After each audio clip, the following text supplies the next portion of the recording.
El antiguo Imperio Romano. Al momento de su apogeo, el Imperio Romano se extendía desde la península ibérica al Éufrates y desde Gran Bretaña hasta el desierto del Sahara. Fue el mayor imperio que vio la antigüedad y dejó una profunda huella en la cultura occidental. Producto de una organización militar y una eficacia administrativa sin rival, el Imperio Romano llegó a dominar todo el occidente y el Medio Oriente durante más de un siglo. Pero, ¿sabes cómo se originó el imperio?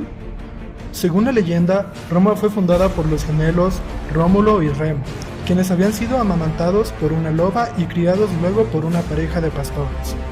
Pero esto es solo una leyenda, porque en realidad la ciudad de Roma nació de los asentamientos en un valle bien irrigado de 3 tribus, los latinos, los sabinos y los estrucos. Su rica agricultura y su posición estratégica para el comercio determinó que se convirtiera en ciudad en el siglo 8 a.C., con el nombre de Roma Quadrata. La ciudad-estado fue gobernada por un rey que en ese tiempo se la denominaba Rex, elegido por un consejo de ancianos denominado Senatus. Se sucedieron varios reyes estrucos hasta que el último de ellos, Lucio Tranquinio, el soberbio, fue derrocado por los latinos en el año 509 a.C., y es aquí como se forma la República. La República Latina. La República Latina, que tomó ese nombre en base a sus conquistadores, tuvo muchos aportes para la antigua civilización, entre los cuales destacaba en el ámbito legal y en el ámbito militar, implementando en el ámbito legal 2 cónsules elegidos por el Senado, los cuales ejercían el poder, aunque para que se controlasen mutuamente cada uno tenía un poder de veto sobre las decisiones del otro. Solo ejercían el poder un año y se los juzgaba después de su mandato si es que habían hecho algo contrario a la ley.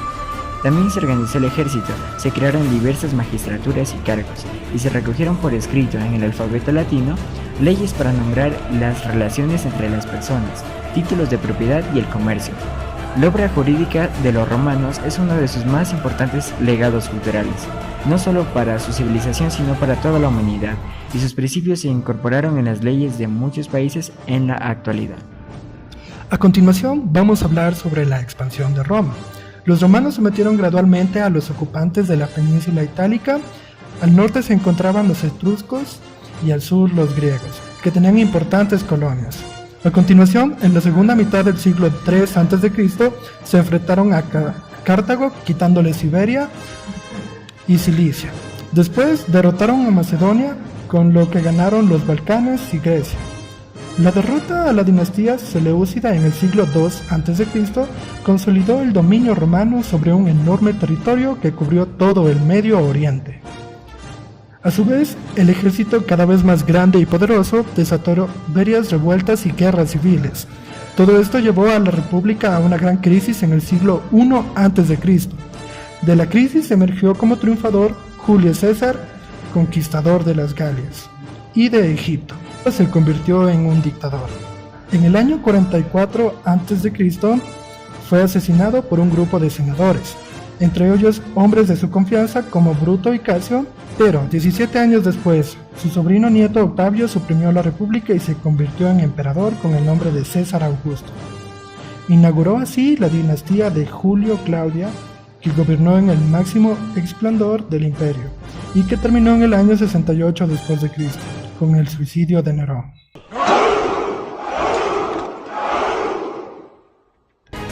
¿Sabías un dato curioso? El poderío militar de Roma se basaba en una brillante estrategia y en la eficiencia de su ejército. Este era muy disciplinado y bien entrenado. En marcha, natación, equitación, uso de la espada, la jabalina y la lanza. Los legionarios eran capaces de recorrer a pie 36 kilómetros en 5 horas, cargados con todas sus armas, armaduras y equipo. Caída del Imperio Romano. Constantino el Grande fue el último emperador del Imperio unificado. El emperador Teodosio dividió el imperio entre sus 2 hijos, Arcadio y Honorio. Así habrían de comenzar el Imperio Romano de Occidente, con sede en Constantinopla, y el Imperio Romano de Occidente. El primero fue muy rico y avanzado culturalmente, y sobrevivió durante aproximadamente 1000 años más. En cambio, las disputas internas y las invasiones bárbaras debilitaron progresivamente a Roma, hasta que el último emperador de Occidente, Rómulo Augustulo, fue depuesto en 476 por Odacro, un godo, pueblo originario del sur de Suecia que avanzó hacia el sur. Ciudadanos y esclavos.